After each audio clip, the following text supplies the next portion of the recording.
Doctor Giraddi Govindaraj ಅವರು ಕನ್ನಡದ ಪ್ರತಿಭಾನ್ವಿತ ಲೇಖಕರು ಮತ್ತು ಅದ್ಭುತ ವಿಮರ್ಶಕರು. ಅವರು ಸಾಂಸ್ಕೃತಿಕ ಕೇಂದ್ರವಾದ ಧಾರವಾಡದ ಕೊಡುಗೆ.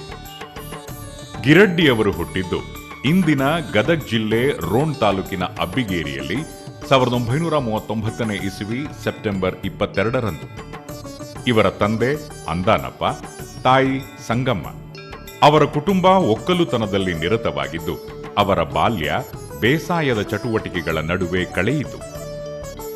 ಆದರೆ ಗಿರಡ್ಡಿ ಅವರು ಕಲಿಕೆಯಲ್ಲಿ ಪ್ರವೀಣರೆನಿಸಿದ್ದರು. ಹಾಗಾಗಿ ಎಲ್ಲರೂ ಅವರನ್ನು ಕಲಿಯುವಂತೆ ಪ್ರೇರೇಪಿಸಿದರು. ಅವರ ಪ್ರಾಥಮಿಕ ಶಿಕ್ಷಣ ಅವರ ಹುಟ್ಟೂರು ಅಬ್ಬಿಗೇರಿಯಲ್ಲಿ ನಡೆಯಿತು.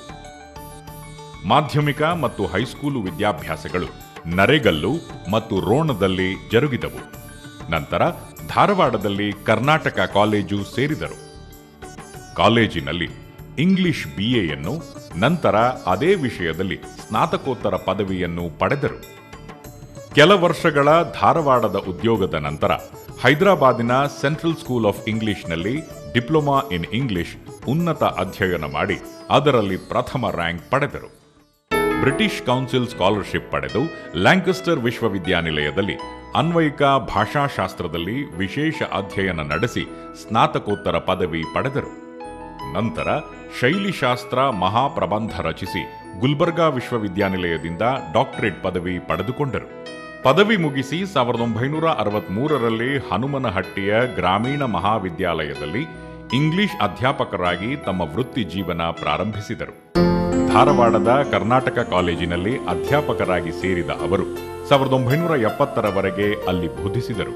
ಗುಲ್ಬರ್ಗಾ ವಿಶ್ವವಿದ್ಯಾನಿಲಯಕ್ಕೆ ಸೇರಿದ ಅವರು ಅಲ್ಲಿ 14 ವರ್ಷಗಳ ಕಾಲ ಪ್ರಾಧ್ಯಾಪಕರಾಗಿ ಇಂಗ್ಲಿಷ್ ಸಾಹಿತ್ಯ ಬೋಧನೆ ಮಾಡಿದರು. ಧಾರವಾಡದ ಕರ್ನಾಟಕ ವಿಶ್ವವಿದ್ಯಾನಿಲಯದಲ್ಲಿ ಇಂಗ್ಲಿಷ್ ಪ್ರಾಧ್ಯಾಪಕರಾಗಿ ಸೇರಿ 1997ರಲ್ಲಿ ಆ ವಿಭಾಗದ ಮುಖ್ಯಸ್ಥರಾಗಿ ಕೆಲಸ ನಿರ್ವಹಿಸಿದರು. 1998ರಲ್ಲಿ ಕರ್ನಾಟಕ ಸಾಹಿತ್ಯ ಅಕಾಡೆಮಿ ಅಧ್ಯಕ್ಷರಾಗಿ ಸೇವೆ ಸಲ್ಲಿಸಿದರು. ಪಾರಿಭಾಷಿಕ ಮಾಲೆಯ ಪ್ರಕಟಣೆ, ನಾಟಕೋತ್ಸವಗಳು ಅಲ್ಲದೆ ಸಾಹಿತ್ಯ, ಕಾವ್ಯ ಪರಂಪರೆ, ಸಣ್ಣ ಕಥೆಗಳ ಬಗ್ಗೆ ಕಮ್ಮಟಗಳನ್ನು, ವಿಚಾರ ಸಂಕಿರಣಗಳನ್ನು ಮತ್ತು ಸ್ಪರ್ಧೆಗಳನ್ನು ನಡೆಸಿ ತಮ್ಮ ಕ್ರಿಯಾಶೀಲತೆಯನ್ನು ಮೆರೆದಿದ್ದಾರೆ. ಗಿರಡ್ಡಿ ಅವರು ಹೈಸ್ಕೂಲು ವಿದ್ಯಾರ್ಥಿಯಾಗಿದ್ದಾಗಲೇ ಶಾರದಾ ಲಹರಿ ಎಂಬ ನೀಳ್ಗವಿತೆ ಬರೆದಿದ್ದರು.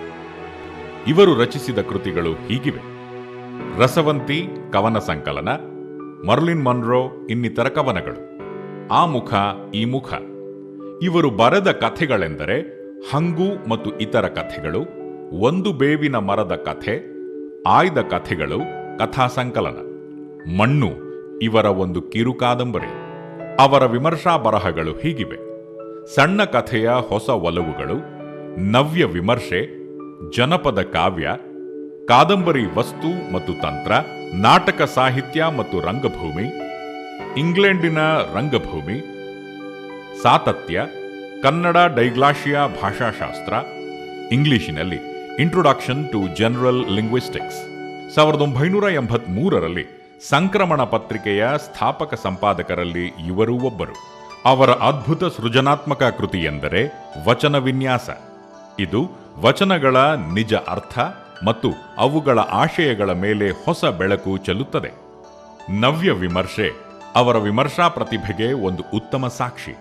ಈ ಕೃತಿಗೆ ಕರ್ನಾಟಕ ಸಾಹಿತ್ಯ ಅಕಾಡೆಮಿ ಮತ್ತು ಕರ್ನಾಟಕ ವಿದ್ಯಾವರ್ಧಕ ಸಂಘದ ಪ್ರಶಸ್ತಿಗಳು ಲಭಿಸಿವೆ. ಗಿರಡ್ಡಿ ಗೋವಿಂದರಾಜ್ ಅವರು ಹಲವಾರು ಪ್ರಶಸ್ತಿ ಪುರಸ್ಕಾರಗಳಿಗೆ ಭಾಜನರಾಗಿದ್ದಾರೆ. ಕಾದಂಬರಿ ವಸ್ತು ಮತ್ತು ತಂತ್ರ ಕೃತಿಗೆ ಮೈಸೂರು ವಿಶ್ವವಿದ್ಯಾನಿಲಯದಿಂದ ಸುವರ್ಣ ಮಹೋತ್ಸವ ಬಹುಮಾನ ಬಂದಿದೆ. ಸಾತತ್ಯಕ್ಕೆ VS ಇನಾಮ್ದಾರ್ ಮತ್ತು ಸಾಸಾ ಮಾಳವಾಡ ಪ್ರಶಸ್ತಿಗಳು ದೊರೆತಿವೆ. ಇವೆಲ್ಲವೂ ಗಿರಡ್ಡಿ ಅವರು ಕನ್ನಡ ವಿಮರ್ಶಾ ಸಾಹಿತ್ಯಕ್ಕೆ ನೀಡಿದ ಅಪರೂಪದ ಕೊಡುಗೆಗಳು. 1992ರಲ್ಲಿ ಗಿರಡ್ಡಿ ಅವರಿಗೆ ಕರ್ನಾಟಕ ಸಾಹಿತ್ಯ ಅಕಾಡೆಮಿಯ ಗೌರವ ಪ್ರಶಸ್ತಿ, ಕರ್ನಾಟಕ ನಾಟಕ ಅಕಾಡೆಮಿಯು ಗೌರವ ಫೆಲೋಶಿಪ್ ಕೊಡುವ ಮೂಲಕ ಅವರನ್ನು ಗೌರವಿಸಿದೆ. ಅಲ್ಲದೆ BH ಶ್ರೀಧರ ಪ್ರಶಸ್ತಿ, ಗೌರೀಶ್ ಕಾಯ್ಕಿಣಿ ಪ್ರಶಸ್ತಿ ಮತ್ತು ರಾಜ್ಯ ಪ್ರಶಸ್ತಿಗಳು ಅವರ ಪಾಲಾಗಿವೆ. ಗಿರಡ್ಡಿ ಗೋವಿಂದರಾಜರ ಕಥೆಗಳು ತಮ್ಮ ಉತ್ತಮಿಕೆಯಿಂದಾಗಿ ಸಿನಿಮಾ ಮಾಧ್ಯಮದವರ ಗಮನ ಸೆಳೆದಿವೆ. ಪುಟ್ಟಣ್ಣ ಕಣಗಾಲ್ ಅವರು ಬಹು ಹಿಂದೆಯೇ ಅವರ ಕಥಾಸಂಗಮ ಚಲನಚಿತ್ರಕ್ಕಾಗಿ ಗಿರಡ್ಡಿಯವರ ಹಂಗು ಕಥೆಯನ್ನು ಆಯ್ದುಕೊಂಡರು. ಇವರು ಅಭಿನಯಿಸಿದ ಮತ್ತು ನಿರ್ದೇಶಿಸಿದ ನಾಟಕ ಕೃತಿಗಳು ಏವಂ ಇಂದ್ರಜಿತ್. ಅವರು ಸಾಹಿತಿಗಳಷ್ಟೇ ಅಲ್ಲದೆ ಉತ್ತಮ ನಟ ಮತ್ತು ನಿರ್ದೇಶಕರು ಕೂಡ. ಗಿರಡ್ಡಿ ಗೋವಿಂದರಾಜ್ ಅವರು ಕನ್ನಡದ ಅತ್ಯುತ್ತಮ ವಿಮರ್ಶಕರಲ್ಲಿ ಒಬ್ಬರು ಎಂಬುದರಲ್ಲಿ ಸಂಶಯವೇ ಇಲ್ಲ. ಅದರ ಗುಟ್ಟು ಬಹುಶಃ ಅವರ ಗಂಭೀರ ಅಧ್ಯಯನದಲ್ಲಿದೆ. ಅದನ್ನು ಅವರಿಂದಲೇ ಕೇಳೋಣ. ನಾನು ವಿಮರ್ಶಕ ಆಗ್ತೀನಿ ಅಂತ ಹೇಳಿ ಅಂದುಕೊಂಡೇ ಇರಲಿಲ್ಲ. ಹಾಗೆ ವಿಮರ್ಶಕ ಆದದ್ದು ಕೂಡ ಭಾಳ ಆಕಸ್ಮಿಕವಾಗಿ ಹೈಸ್ಕೂಲ್ನಲ್ಲಿದ್ದಾಗ, ಕಾಲೇಜ್ನಲ್ಲಿದ್ದಾಗ, ಆಮೇಲೆ ಅಧ್ಯಾಪಕನಾದ ಮೇಲೂ ಕೂಡ ನಾನು ಹೆಚ್ಚಾಗಿ ಕವಿತೆ, ಕಥೆ, ಹರಟೆ, ಲಲಿತ ಪ್ರಬಂಧ ಇಂಥವುಗಳನ್ನೆಲ್ಲ ಬರ್ಕೋತಾ ಇದ್ದೆ. ಆ ಸಂಕ್ರಮಣ ಪತ್ರಿಕೆ ಆರಂಭ ಮಾಡಿದ ಮೇಲೆ ಅದರಲ್ಲಿ ವಿಮರ್ಶೆಯ ಲೇಖನಗಳನ್ನು ಹೆಚ್ಚೆಚ್ಚಾಗಿ ಪ್ರಕಟಿಸಬೇಕು ಅಂತ ಹೇಳಿ ನಾವು ಯೋಚನೆ ಮಾಡಿದ್ವಿ. ಆದರೆ ವಿಮರ್ಶೆ ಲೇಖನಗಳು ಬರ್ತಿರಲಿಲ್ಲ. ಹೀಗಾಗಿ ನಾನು ಬರೆಯೋದಕ್ಕೆ ಶುರು ಮಾಡಿದೆ. ಒಂದು ಸಲ ವಿಮರ್ಶಕ ಅಂತನ್ನುವಂಥ ಪಾತ್ರ ತೊಟ್ಟ ಮೇಲೆ ಅದನ್ನು ನಿಭಾಯಿಸೋದು ಅವಶ್ಯವಾಯಿತು. ಮತ್ತು ವಿಮರ್ಶೆಗೆ ಬೇಕಾದಂಥ ಪರಿಕರಗಳನ್ನು ನಾನು ಗಳಿಸಿಕೊಳ್ಳಲಿಕ್ಕೆ ಪ್ರಯತ್ನ ಮಾಡಿದೆ. ಪಾಶ್ಚಾತ್ಯ ವಿಮರ್ಶೆಯಿಂದ ಮತ್ತು ಭಾರತೀಯ ಕಾವ್ಯ ಮೀಮಾಂಸೆಯಿಂದ ಅನೇಕ ಸಂಗತಿಗಳನ್ನು ನಾನು ಕಲಿತುಕೊಂಡೆ. ಹಾಗೆ ಪಠ್ಯಗಳನ್ನು ವಿಶ್ಲೇಷಣೆ ಮಾಡುವಂಥ, ವಿಮರ್ಶೆ ಮಾಡುವಂಥ ಒಂದು ಕೆಲಸವನ್ನು ಗಂಭೀರವಾಗಿ ನಾನು ತಗೊಂಡೆ. ಕನ್ನಡದ ಕಲೆ, ಸಾಹಿತ್ಯ ಮತ್ತು ಸಂಸ್ಕೃತಿಗೆ ಗಿರಡ್ಡಿ ಗೋವಿಂದರಾಜ್ ಅವರ ಕೊಡುಗೆ ಅನುಪಮ.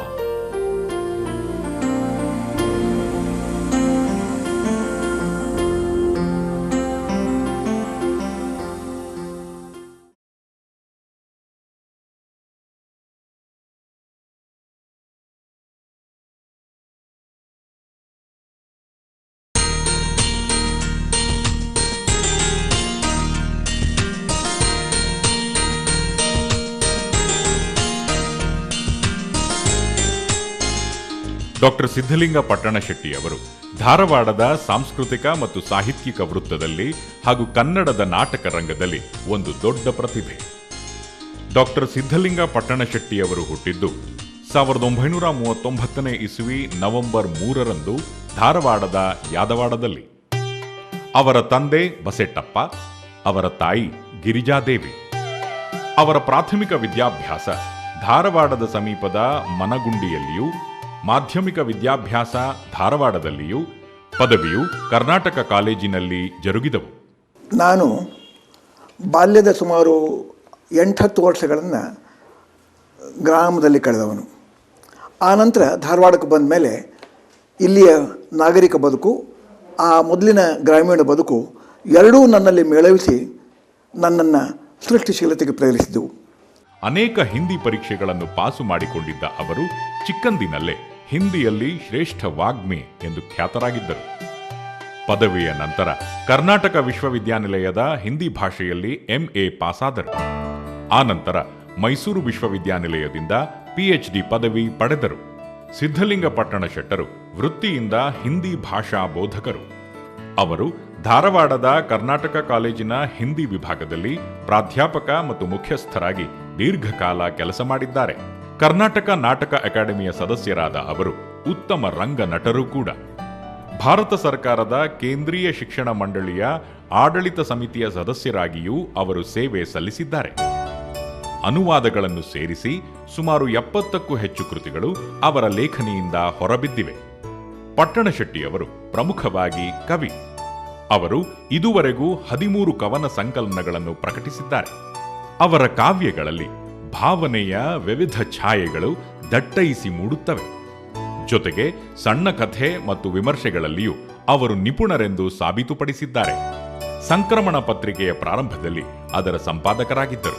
ಪ್ರಜಾವಾಣಿ ಪತ್ರಿಕೆಗಾಗಿ ಬರೆದ ಅವರ ಅಂಕಣ ಚಹಾದ ಜೋಡಿ ಚೂಡಾದಂಗ ಒಂದು ಜನಪ್ರಿಯ ಅಂಕಣ. ಅವರು ಅನುವಾದಿಸಿದ ಹಿಂದಿ ನಾಟಕಗಳು ಕನ್ನಡ ರಂಗಭೂಮಿಯ ಮೇಲೆ ಅದ್ಭುತ ಯಶಸ್ಸನ್ನು ಗಳಿಸಿ ನಾಟಕ ಪ್ರಿಯರಿಗೆ ಇಷ್ಟವಾಗಿವೆ. ಅವರ ಕನ್ನಡ ಕೃತಿಗಳೆಂದರೆ ಕವನಗಳಾದ ನೀನಾ, ಔರಂಗಜೇಬ ಮತ್ತು ಇತರ ಕವನಗಳು, ಅಂತರಂಗದ ಕವನಗಳು ಇತ್ಯಾದಿ. ಅವರು ಬರೆದ ಕಥಾ ಸಂಗ್ರಹಗಳೆಂದರೆ ಮಾವ ಮತ್ತು ಇತರ ಕಥೆಗಳು ಮತ್ತು ಹಕ್ಕಿಗಳು. ಬದುಕಿನಲ್ಲಿ ನಾನು ಪಟ್ಟಂಥ ಕೆಲವು ಅನುಭವಗಳು ಮತ್ತು ಅನಿವಾರ್ಯ ತೊಂದರೆಗಳು ಕೂಡ ನನ್ನನ್ನು ಅನಿವಾರ್ಯ ಅಭಿವ್ಯಕ್ತಿಗೆ ತೊಡಗಿಸಿತು. ನಾನು ಮನಗುಂಡಿ ಅಂತ ಹಳ್ಳಿಯಲ್ಲಿದ್ದಾಗ ಅಲ್ಲಿಯ ಪರಿಸರ ಮತ್ತು ಮುಖ್ಯವಾಗಿ ಅಲ್ಲಿ ಸಂಗಪ್ಪ ಮಾಸ್ತರ್ ಅಂತೊಬ್ಬರು ನನಗೆ ನೀಡಿದ ಪ್ರೇರಣೆ ಬರವಣಿಗೆಗೆ ಮತ್ತು ಅಭಿವ್ಯಕ್ತಿಗೆ ನನ್ನನ್ನು ಪ್ರೇರೇಪಿಸಿತು. ಆಮೇಲೆ ಧಾರವಾಡಕ್ಕೆ ಬಂದ ಮೇಲೆ ಇಲ್ಲಿ ನವಲಗುಂದ ಅಂತೊಬ್ಬರು ಮಾಸ್ಟರ್ ನನಗೆ ಛಂದಸ್ಸನ್ನು ಅತ್ಯಂತ ಪ್ರೀತಿಯಿಂದ ಕಲಿಸಿದ್ದಕ್ಕೆ ಕಾವ್ಯ ನನಗೆ ಬಹಳ ಪ್ರೀತಿಯ ವಸ್ತು ಆಗಿಬಿಡ್ತು. ಕವಿತೆಯನ್ನು ಬರೀಬೇಕು, ಪ್ರಕೃತಿಯನ್ನು ಕವಿತೆಯಲ್ಲಿ ಅಭಿವ್ಯಕ್ತಿಸಬೇಕು ಅನ್ನೋದು ನನಗೆ ಆರಂಭ ಆಯಿತು. ಅವರ ಪ್ರಮುಖ ವಿಮರ್ಶೆಗಳೆಂದರೆ ಆಧುನಿಕ ಕನ್ನಡ ಹಿಂದಿ ಕಾವ್ಯ, ರಂಗಾಯಣ ಪರಿಭಾವನಾ, ಅನುಸ್ವಾದನ ಇತ್ಯಾದಿ. ಅವರು ರಚಿಸಿದ ಜೀವನ ಚರಿತ್ರೆಗಳೆಂದರೆ ಹಳ್ಳಿಕೇರಿ ಗುದ್ಲೆಪ್ಪನವರು ಮತ್ತು ಧರ್ಮಸ್ಥಳ. ಅವರು ಸಂಪಾದಿಸಿದ ಕೃತಿಗಳು ಸಂಕ್ರಮಣ ಕಾವ್ಯ, ನಮನ, ಎಸ್.ಎಂ. ಕೃಷ್ಣ ಬದುಕು ಸಾಧನೆ ಇತ್ಯಾದಿ.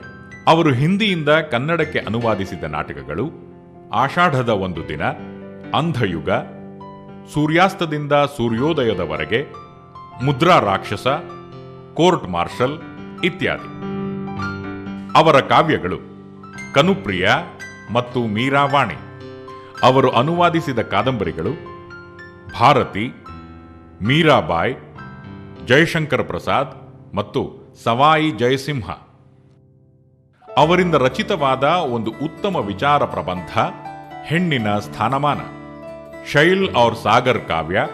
ಅವರು ಹಲವಾರು ಕವಿಗೋಷ್ಠಿಗಳ ಅಧ್ಯಕ್ಷತೆಯಲ್ಲದೆ ರಂಗಾಯಣ, ಕೆಲವು ಶಿಕ್ಷಣ ಮಂಡಳಿಗಳು, ಪ್ರತಿಷ್ಠಾನಗಳು ಮತ್ತು ಹವ್ಯಾಸಿ ರಂಗತಂಡಗಳ ಸದಸ್ಯರಾಗಿ ಕ್ರಿಯಾಶೀಲರಾಗಿದ್ದಾರೆ. ಸಿದ್ಧಲಿಂಗ ಪಟ್ಟಣ ಶೆಟ್ಟರಿಗೆ ಸಂದ ಗೌರವಗಳು ಮತ್ತು ಪ್ರಶಸ್ತಿಗಳು ಅಪಾರ.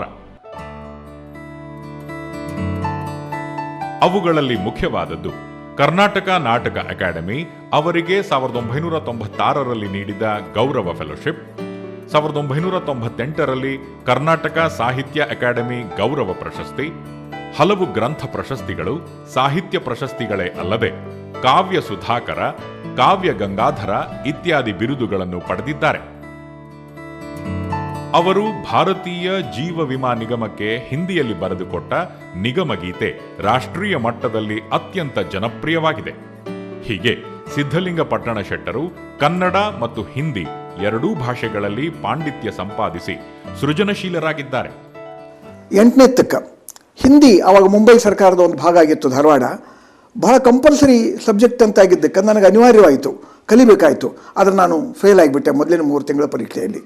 ನನಗೆ ಮೊದಲನೇ ಸಲ ಯಾವುದೋ ಒಂದು ವಿಷಯದಲ್ಲಿ ಫೇಲ್ ಆಗಿದ್ದು ಅದು ಅಪಮಾನ ಅನಿಸ್ಬಿಡ್ತು ನನಗೆ. ಇಂಥ ಒಂದು ವಿಷಯ ನಾನು ಫೇಲ್ ಮಾಡೈತೆ ಅಂದಮೇಲೆ ಇದನ್ನು ನಾನು ಗೆಲ್ಲಲೇಬೇಕು, ಕಲಿಬೇಕು ಅಂತ. ಆವತ್ತಿನಿಂದ ಪಟ್ಟು ಹಿಡಿದು ಹಿಂದಿ ಕಲಿತೆ. ಕೊನೆಗೆ ಹಿಂದಿಯ ಎಲ್ಲ ಪರೀಕ್ಷೆಗಳನ್ನು ಪಾಸ್ ಮಾಡಿದೆ. ಅತ್ಯದ್ಭುತ ಸಾಹಿತ್ಯ ಕೃತಿಗಳನ್ನು ಓದಿದೆ. ಸ್ವತಃ ಬರವಣಿಗೆಗೆ ತೊಡಗಿದೆ. ಹಿಂದಿ ಮತ್ತು ಕನ್ನಡ ಎರಡರಲ್ಲಿಯೂ ಸಮಾನವಾಗಿ ಮುಂದುವರಿಲಿಕ್ಕೆ ಈ ಛಲ, ಈ ಹಠ, ಈ ಸಾಧನೆ ನನಗೆ ಕಾರಣ ಆಯಿತು. ಅವೆರಡನ್ನೂ ಉಪಯೋಗ ಮಾಡಿಕೊಂಡು ಹಿಂದಿಯ ಅನೇಕ ಕೃತಿಗಳನ್ನು ಕನ್ನಡಕ್ಕೆ ತಂದೆ. ಕನ್ನಡದ ಅನೇಕ ಕೃತಿಗಳನ್ನು, ಅನೇಕ ವಿಷಯಗಳನ್ನು ಹಿಂದಿ ಜನರಿಗೆ ತಿಳಿಸಿದೆ. ಕನ್ನಡದಲ್ಲಿಯೂ ಕೂಡ ನನ್ನ ಮೂಲ ಸ್ವಭಾವವನ್ನು, ಮೂಲ ಪ್ರಕೃತಿಯನ್ನು ಉಪಯೋಗ ಮಾಡಿಕೊಂಡು ನನ್ನ ಬರವಣಿಗೆಯಲ್ಲಿ ತೊಡಕೊಂಡೆ.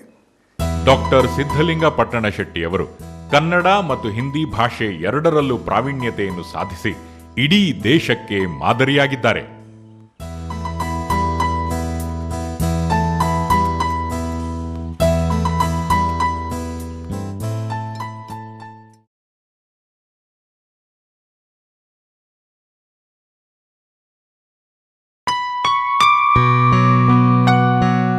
ಈ ಎಲ್ಲ ಚಿತ್ರಗಳು ಕರ್ನಾಟಕದ ಒಬ್ಬ ಹಿರಿಯ ಚಿತ್ರಕಲಾವಿದ ರಚಿಸಿದ ಅಪರೂಪದ ಚಿತ್ರಗಳು. ಅವು ತಮ್ಮದೇ ಆದ ಒಂದು ವಿಶಿಷ್ಟ ಕಲಾ ಪರಂಪರೆಗೆ ಸೇರುತ್ತವೆ. ಇವೆಲ್ಲವೂ ಕರ್ನಾಟಕದ ಒಬ್ಬ ಶ್ರೇಷ್ಠ ಚಿತ್ರಕಲಾವಿದ ದಾನಪ್ಪ ಹಾಲಭಾವಿಯವರು ರಚಿಸಿದ ಚಿತ್ರಗಳು. ದಾನಪ್ಪ ಹಾಲಭಾವಿಯವರು ಹುಟ್ಟಿದ್ದು 1907ನೇ ಇಸ್ವಿ ನವೆಂಬರ್ 29ರಂದು ಧಾರವಾಡದಲ್ಲಿ. ಇವರ ತಂದೆ ದಿವಂಗತ ವೀರಭದ್ರಪ್ಪ ಹಾಲಭಾವಿಯವರು ಆಗ ಫಸ್ಟ್ ಕ್ಲಾಸ್ ನ್ಯಾಯಾಧೀಶರಾಗಿದ್ದರು. ತಾಯಿ ಚನ್ನಬಸಮ್ಮ ಮಹಾನ್ ದೈವ ಭಕ್ತೆಯಾಗಿದ್ದರು. ತಂದೆಯ ವರ್ಗಾವಣೆಯೊಂದಿಗೆ ಯುವಕ ಹಾಲಭಾವಿಯವರು ವಿವಿಧ ಕ್ಷೇತ್ರಗಳ ಚಿತ್ರಕಲೆ ಮತ್ತು ಪ್ರಕೃತಿಗಳಿಗೆ ಹತ್ತಿರವಾದರು. ಅವುಗಳೆಲ್ಲವೂ ಅವರ ಪುಟ್ಟ ಮನಸ್ಸಿನ ಮೇಲೆ ಗಾಢ ಪ್ರಭಾವ ಮಾಡಿದವು. ಹೀಗಾಗಿ ಅವರು ಕಲೆಯತ್ತ ಆಕರ್ಷಿತರಾದರು. ಪ್ರಾಥಮಿಕ ಶಾಲೆಯಲ್ಲಿ ಕಲಿಯುವಾಗಲೇ ಅವರು ಎಲಿಮೆಂಟರಿ ಡ್ರಾಯಿಂಗ್ ಗ್ರೇಡ್ ಪರೀಕ್ಷೆಯನ್ನು ಪ್ರಥಮ ವರ್ಗದಲ್ಲಿ 1917ರಲ್ಲೇ ಪಾಸು ಮಾಡಿಕೊಂಡಿದ್ದರು. ಇವರ ಪ್ರತಿಭಾ ಸಂಪನ್ನತೆಯನ್ನು ಕಂಡುಕೊಂಡ ಚಿಕ್ಕೋಡಿಯ RDVV ಶಾಲೆಯವರು ಆಗಲೇ ಕಲಾಬೋಧನೆಗಾಗಿ ಇವರನ್ನು ಉಪಾಧ್ಯಾಯರನ್ನಾಗಿ ನೇಮಿಸಿಕೊಂಡರು. ಅಲ್ಲಿ 2 ವರ್ಷ ಈ ಹುದ್ದೆ ನಿರ್ವಹಿಸಿದರು. 1932ರ ಡಿಸೆಂಬರ್ 24ರಂದು ಬೈಲಹೊಂಗಲದ ಸರ್ವಮಂಗಳಾ ದೇವಿಯವರನ್ನು ಮದುವೆಯಾದರು. 1928ರಲ್ಲಿ ಬೊಂಬಾಯಿಗೆ ತೆರಳಿದ ಅವರು ಅಲ್ಲಿ JJ ಸ್ಕೂಲಿನಿಂದ DTC ಪಾಸಾದರು. 1935ರಲ್ಲಿ ಅಲ್ಲಿಯೇ diploma in drawing and painting ಅನ್ನು ಪ್ರಥಮ ಶ್ರೇಣಿಯಲ್ಲಿ ಪಾಸಾದರು. 1936ರಲ್ಲಿ ಆರ್ಟ್ ಮಾಸ್ಟರ್ ಅನ್ನು ಮಾಡಿಕೊಂಡರು. ತಮ್ಮ 50ನೇ ವಯಸ್ಸಿನಲ್ಲಿ ಮೆಟ್ರಿಕ್ ಪಾಸು ಮಾಡಿ ತದನಂತರ BA ಮಾಡಿದರು. ಅವರು ಕನ್ನಡ, ಹಿಂದಿ, ಇಂಗ್ಲಿಷ್, ಮರಾಠಿ ಭಾಷೆಗಳಲ್ಲಿ ಪರಿಣಿತರಾಗಿದ್ದರು. ಮುಂಬಯಿಯ sir JJ school of arts ಶಾಲೆಯ ಸಲಹಾ ಸಮಿತಿ ಸದಸ್ಯರಾಗಿ, ಕರ್ನಾಟಕ ವಿಶ್ವವಿದ್ಯಾನಿಲಯದ ಮತ್ತು ಲಲಿತಕಲಾ ಅಕಾಡೆಮಿಯ ಸದಸ್ಯರಾಗಿಯೂ ಹಾಲ್ಭಾವಿಯವರು ಸೇವೆ ಸಲ್ಲಿಸಿದ್ದಾರೆ. ಫೈನ್ ಆರ್ಟ್ ಸೊಸೈಟಿ ಧಾರವಾಡದ ಸಂಸ್ಥಾಪಕ ಅಧ್ಯಕ್ಷರಾಗಿ ಅವರಿಂದಾದ ಕಲಾ ಸೇವೆ ಅನುಕರಣೀಯವಾದದ್ದು.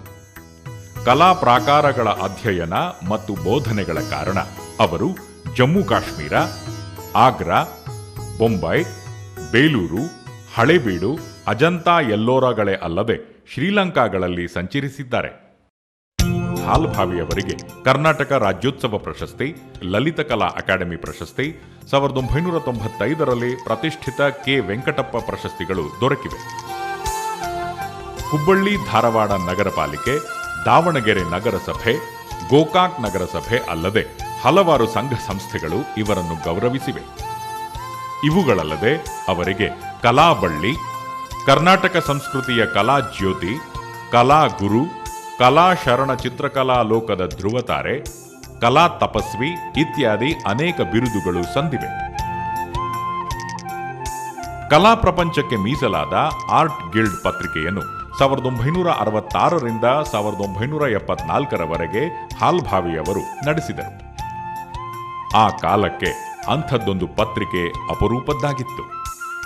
ಅವರ ಸಿಲೋನ್ ಪ್ರವಾಸದ ಅನುಭವವನ್ನು ನನ್ನ ಸಿಲೋನ್ ಸಂಚಾರ ಎಂಬ ಕನ್ನಡ ಪುಸ್ತಕದಲ್ಲಿ ಬರೆದಿದ್ದಾರೆ.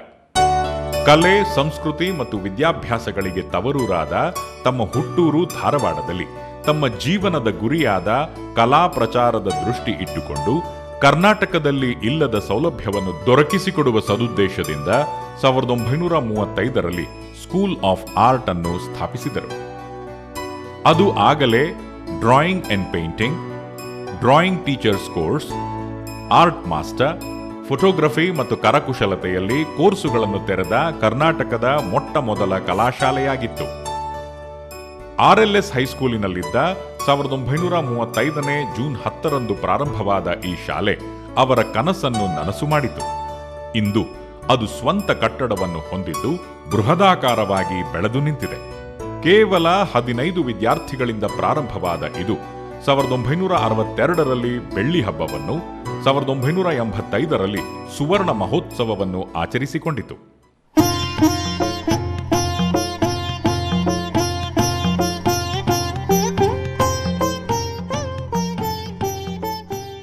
ಸಾವಿರದ 1995ರಲ್ಲಿ ಸ್ಕೂಲ್ ಆಫ್ ಆರ್ಟ್ನ ವಜ್ರ ಮಹೋತ್ಸವವು ದಾನಪ್ಪ ಹಾಲಭಾವಿಯವರ ಸಮ್ಮುಖದಲ್ಲೇ ನಡೆದುದು ಅವರಿಗೆ ಆತ್ಮತೃಪ್ತಿ ತಂದಿತು.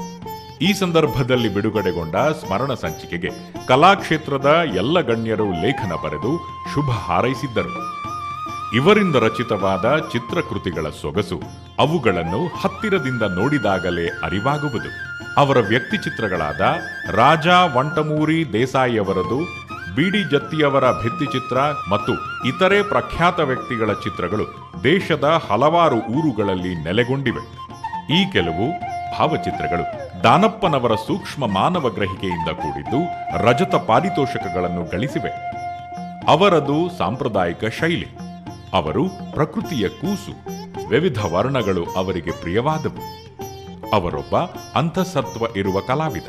ಅದನ್ನು ಧಾರವಾಡದ ಲಿಂಗಾಯತ್ ಸೊಸೈಟಿ ಕಟ್ಟಡದಲ್ಲಿರುವ ಅವರ ಕೃತಿಗಳಲ್ಲಿ ಕಾಣಬಹುದು. ಅವರ ಚನ್ನಬಸವ ಪುರಾಣಕ್ಕಾಗಿ ರಚಿಸಿದ ಚಿತ್ರಗಳು ಬಲು ಅಪರೂಪದವು.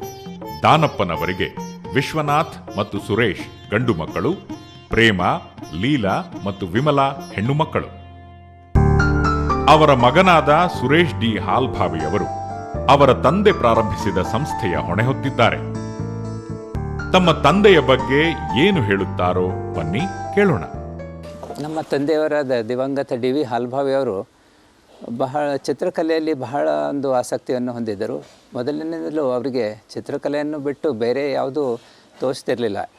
ಮತ್ತು ನಿಸರ್ಗ ಚಿತ್ರಗಳು, ನಾವು ಎಲ್ಲಿ ಪ್ರವಾಸಕ್ಕೆ ಹೋದ್ರೂ ನಾವೆಲ್ಲ ಸೃಷ್ಟಿ ಸೌಂದರ್ಯವನ್ನು ಎಂಜಾಯ್ ಮಾಡ್ತಿದ್ರೆ, ಅವರು ಚಿತ್ರಕಲೆಯಲ್ಲೇ ತಮ್ಮ ಆಸಕ್ತಿಯನ್ನು ತೋರಿಸಿ ಅದರಲ್ಲೇ ಅವರು ಎಂಜಾಯ್ ಮಾಡ್ತಾಯಿದ್ರು. ಅವುಗಳನ್ನು ಕೂಡ ಜಲವರ್ಣ ಮತ್ತು ತೈಲವರ್ಣ ಹೀಗೆ ಉಳಿದ ಮಾಧ್ಯಮಗಳಲ್ಲಿ ಕೂಡ ರಚಿಸಿ ಇಂದು ಅವರ ಚಿತ್ರಗಳು ಅಮರವಾಗಿವೆ ಅಂತ ಹೇಳಿದರೆ ತಪ್ಪಾಗಲಾರದು. ಕಲಾಕ್ಷೇತ್ರದಲ್ಲಿ ಕಲಾರತ್ನ ದಾನಪ್ಪ ಹಾಲ್ಭಾವಿಯವರು ಹಾಕಿಕೊಟ್ಟ ದಾರಿ ಇಂದಿಗೂ ಸರ್ವರಿಗೂ ಮಾದರಿಯಾಗಿದೆ.